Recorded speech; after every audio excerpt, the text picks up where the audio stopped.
Back to AutoReview and a new episode of Bike Review, and we have today the brand new 2020 Honda Forza 300. I'm very happy that I can show it to you. We already reviewed before the 2018 125 Forza, which you can see here on the top right when you click on the eye. And already at that time it was a really great scooter, and I still love this thing. First of all, it looks really cool. I really love it. And then we have some features in the scooter that you are searching for in bigger bikes, and you can't even get them there. So as an example, let me just turn on the ignition. Is the electric windshield, which is just amazing. You can stop it anywhere you want it.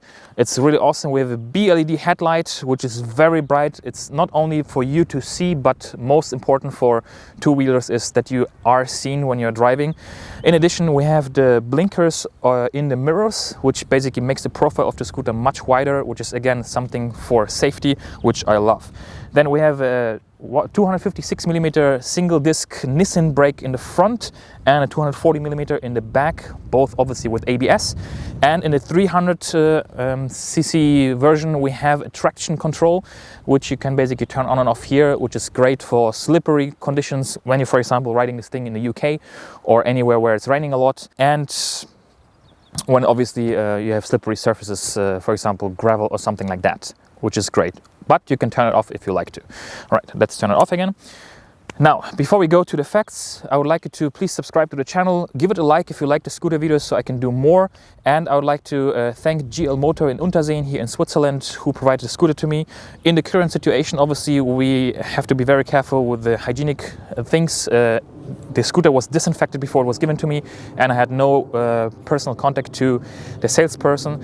It was all given in an envelope to me, and basically we didn't have any interaction whatsoever other than over the phone. All right, so let's come into the facts. So we have a 279cc fluid cooled engine, Euro 4, producing 25.2 horsepower at 7,000 RPM and 27.2 Newton meters at 5,000 RPM of torque. We have top speed of approximately 145 kilometers per hour according to the speedo, so I guess it's going to be somewhere around 130.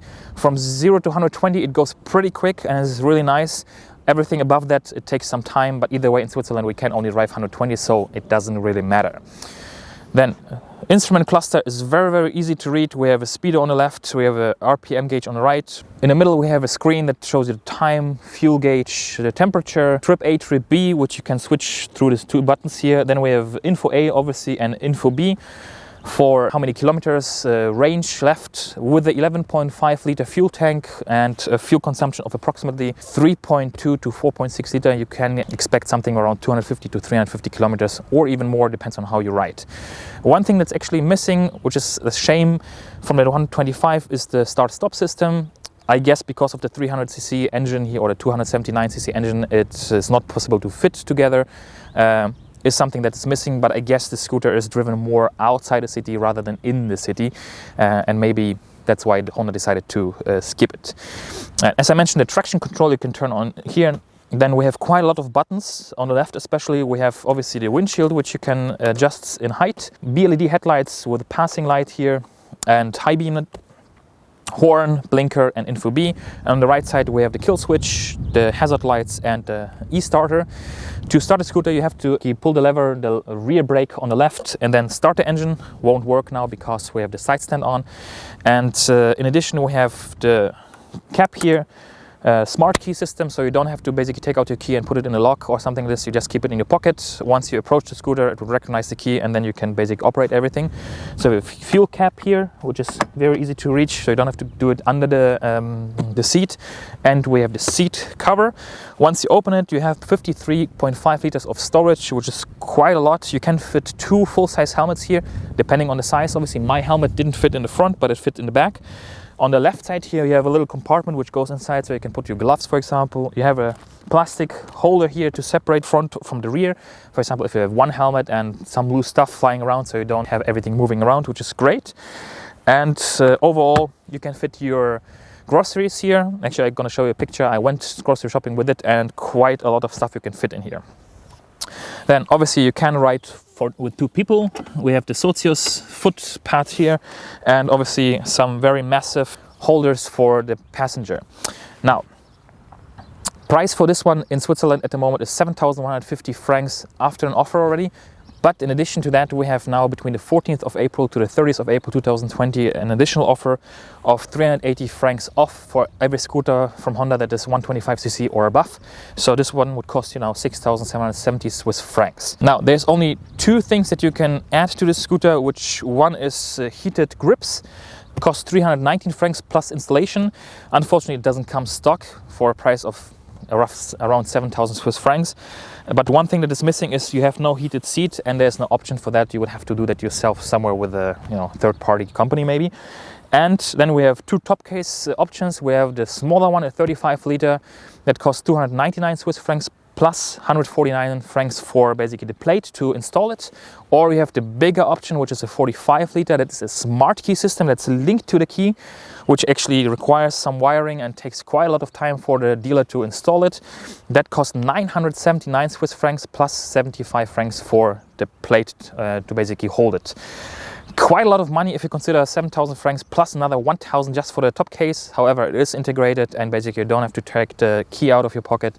You decide which one you need, or if you need one at all, because as I mentioned, 53.5 liters. Now, Euro 4, 72 grams of CO2 per 100 kilometers, 11.5 liter fuel tank I mentioned, around 250 to 350 kilometers. And other than that, the scooter is really great. I really love it. Design-wise, spec-wise, how much space we have, and for Switzerland with this 130 kilometers an hour is more than sufficient because we have a speed limit of 120 here. Now, that's pretty much it. If you have any questions, please write them in the comments below or contact GL Moto, as I mentioned in the description below.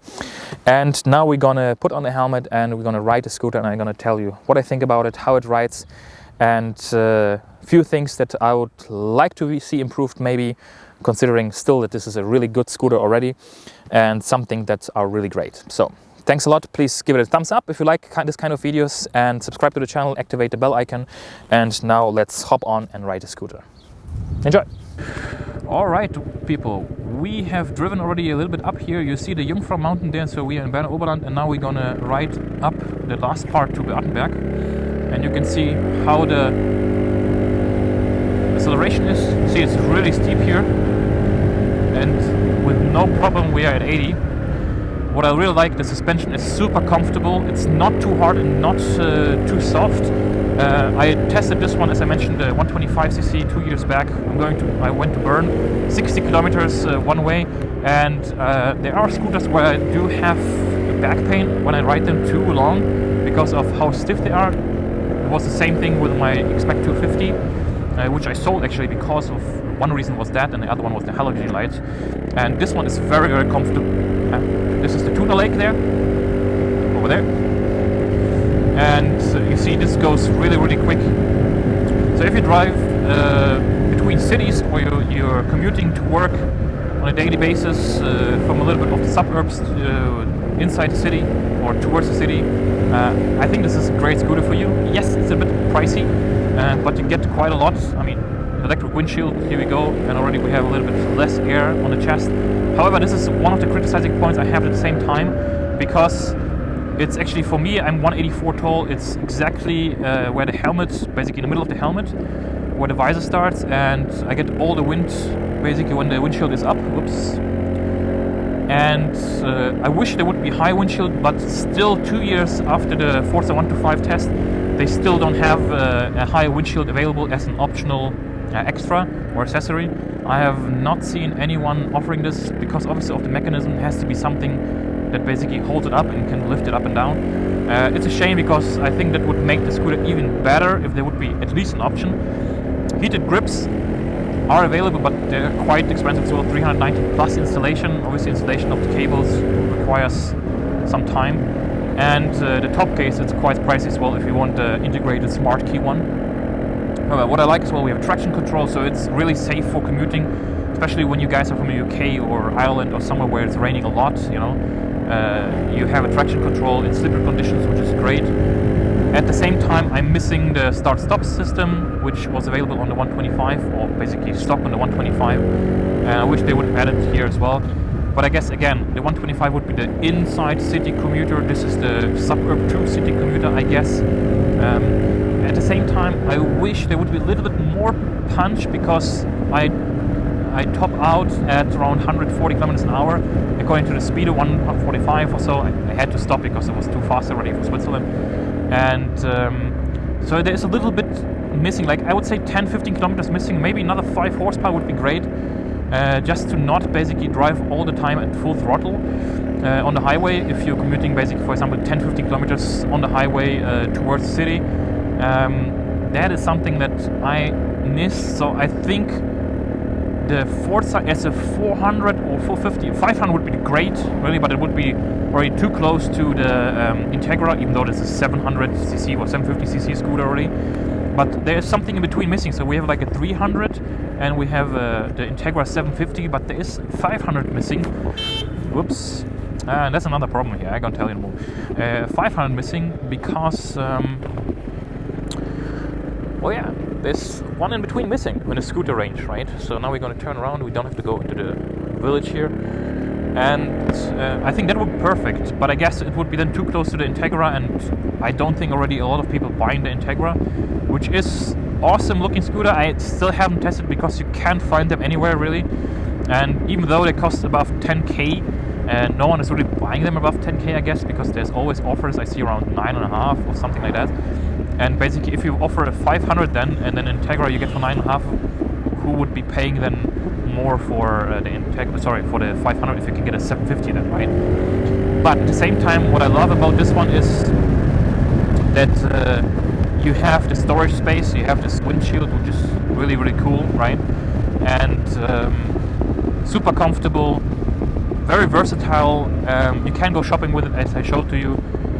It's really comfortable. It's great suspension, good brakes. We have traction control, we have ABS, and it's still not big. So if you look at the Integra is quite huge, right? So now we're gonna slow down, suck at 60, you know. The Integra is quite big and long, which is difficult maybe in city environment, but this one is still manageable, which I like. By the way, Berner Oberland, as I mentioned, beautiful scenery. A little bit cold today, 9 degrees, as you can see. What I like as well, we have quite a lot of information. One thing that is missing would be like integration of, like communication in the sense of that you have something like visualization of this call or a message or something. Not that you have to read it or something, but at least that there is something. Or maybe integration, like what I like about KTM, that you have like really color display. This is not bad, don't take me wrong, but you know, bring it to the next step. But again, everything that you would add would bring the price up as well. Now, how about I just gonna be quiet and you enjoy the view a little bit. Try to look this way. I'm still looking at the road, by the way. But what a picturesque look, right? Or picturesque view.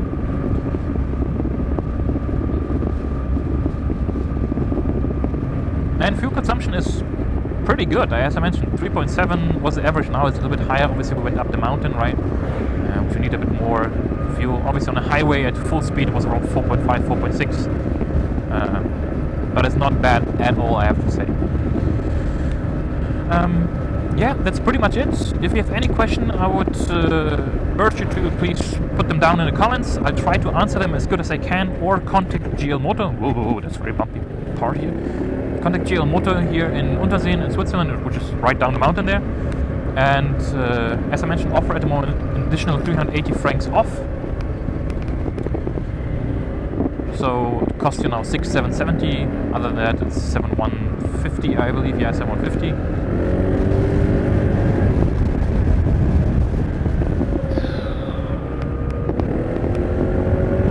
It's really great suspension, really great. And yeah, subscribe to the channel, activate the bell icon, and give it a thumbs up if you like this. If you like these views as well, and I will see which scooter or which motor I'm gonna review next, what is available. And I wish you a great day. Stay safe, stay at home if possible, and we're gonna get through this together. And then as soon as everything's safe, we can go out riding again, and everything will be fine. Right. Have a good day. See you next time. Bye.